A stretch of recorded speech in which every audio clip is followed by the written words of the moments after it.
Mula ulo, mukhang talampakan. Hanggang talampakan. Tara na! At makipag-ututang dila kay Laika Barista! Hi at kaway-kaway para sa mga yes-friend natin na sa mga oras na ito ay kakain na. Unang kain para sa araw ng May 13. Galing-galing. Ano bang pinaniniwalaan mo? Kakain ba dapat sa tamang oras? Kasi ako, akala ko kakain lang kapag mahihimatay na. Kapag nahihilo na. Okay, fasting ka pa. Hindi mo naman kasi kaya. Huwag na natin pang subukan pa. Kasi kapag alam naman nating, alam mo na, may pagkapatay gutom ka. Charot. Laika Barista pa rin, yes, friend, ang iyong kasama. Kachismisan, kakwentuhan at kaututang dila rin hanggang sa mga oras po na ito. At patuloy ka pa rin nakikinig dito sa iyong solid na paboritong kabanding, ang 101.1 Yes! FM. At syempre gusto ko lang din batiin ang happy birthday ang aking pamangkin na nasa New Zealand. Happy listening sa'yo, Shuni Shunga. Jaina, happy birthday sa'yo. May super pretty pamangkin naman ang mana sa kanyang tita Joy. Hindi man niya napapakinggan to sa radyo pero napapanood at napapakinggan niya ako sa mga oras na ito kasi ka-video call ko siya. Hello sa'yo, napakaganda kong pamangkin. And I hope to see you soon. Sana umuwi na ikaw dito sa Philippines tapos puno tayo Manila Zoo. Ipapakilala ko sa'yo yung mga ninuno natin.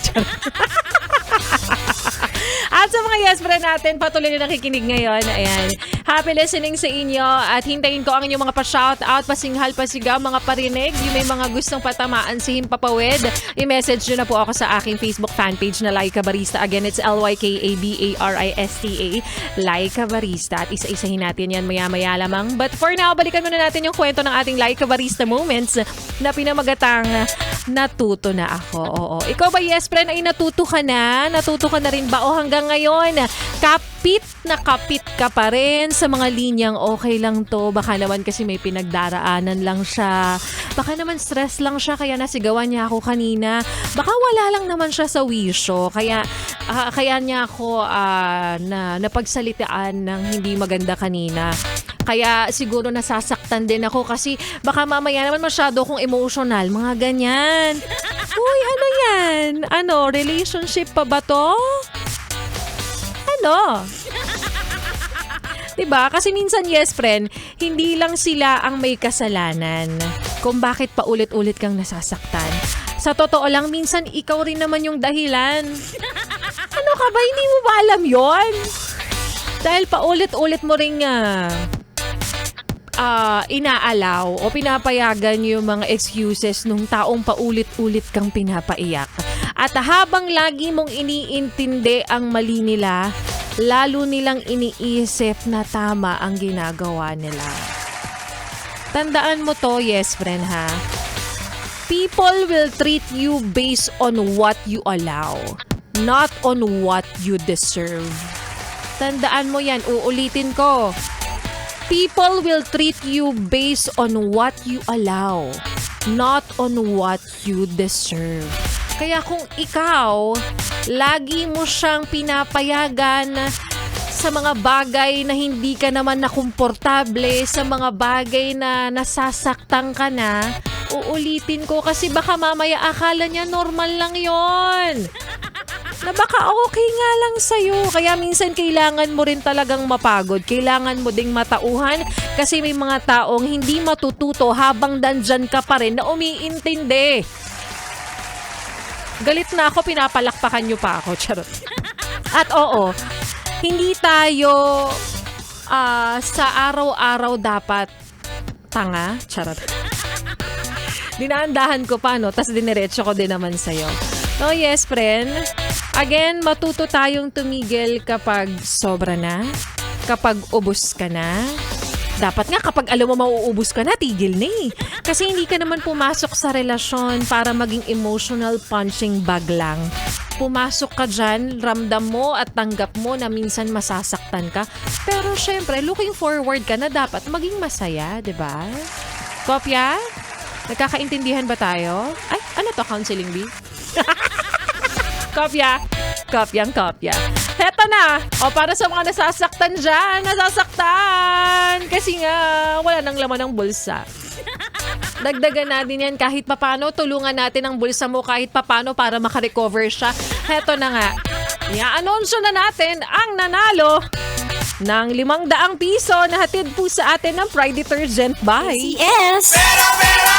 Pera, pera lang yan! ACS! Pera, pera!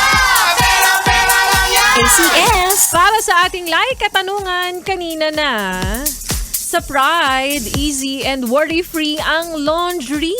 Ano naman ang tawag sa kaibigan mong hindi nagwo-worry kasi ikaw ang gumagawa naman ng lahat? Is it A, kaaway, B, kaibigan, or C, freeloader?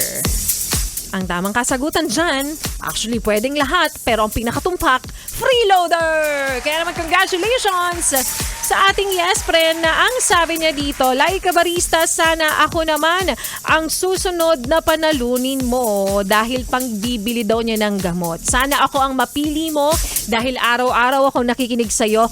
Please lang piliin mo na ako. Nakikiusap na siya naman daw ang piliin ko. Kaya naman, your wish is my command. Huwag natin gamitin yung wish. Ang iyong kahilingan ay aking tutuparin. Congratulations sa'yo!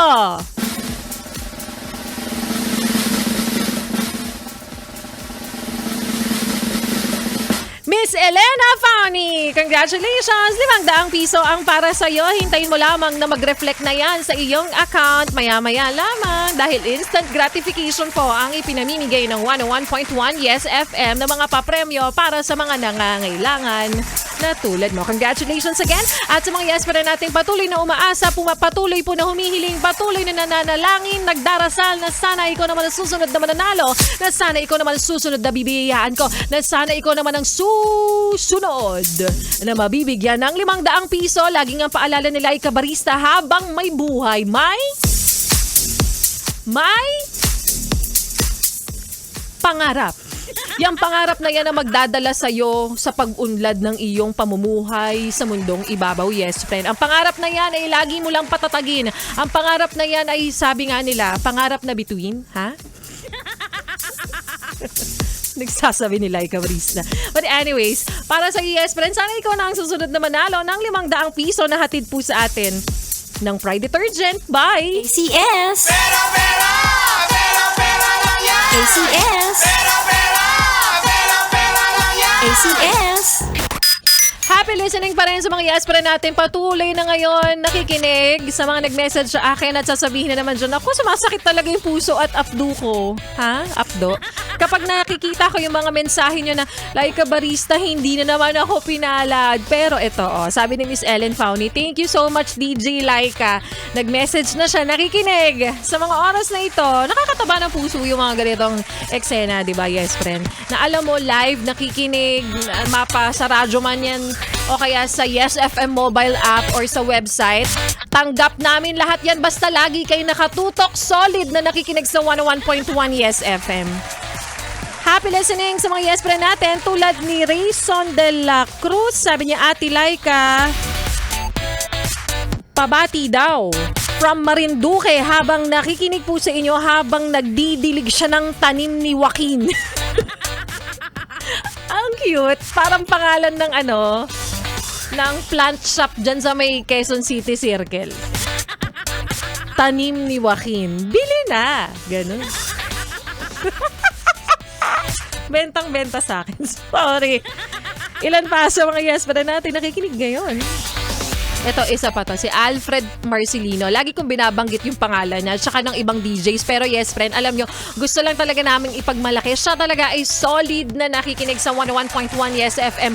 Pandemic days pa. Mga 2020 to 2021 pa. Alam nyo ba, dahil sa araw-araw siyang nakikinig, alam po namin, yung pangalan niya, nilagyan niya na po ng middle name yung kanyang Facebook name. Lalang, shinare ko. Ilan pa sa mga yes na natin nakikinig ngayon? Si Chris Berlion de Cepida. Isa pa yan. Shout out daw. Siya ay nakikinig sa 101.1 Yes FM sa kanyang sasakyan. Nagpicture pa siya. Competitive din to eh. Happy listening sa'yo, kuya. Saan ang punta? Saan ang garahe? Bakit sa pangalawang babae? Charot. Siya, ituloy pa natin ang pakikinig nyo. Yes, friends, sa mga kantahan ko ngayong hapong ito. Kasama ang solid na mga tugtugan habang ikaw ngayon ay nasa daanan nakikipag-git-gitan. Solid na rin ba ang traffic na iyong nararanasan? Ganon talaga. Kaya naman ituloy pa natin ang pakikinig mo dito pa rin sa iyong solid na paboritong kabanding, ang 101.1. Yes, FM Solid kasama si Mark Carpio sa kanyang kantang Healing.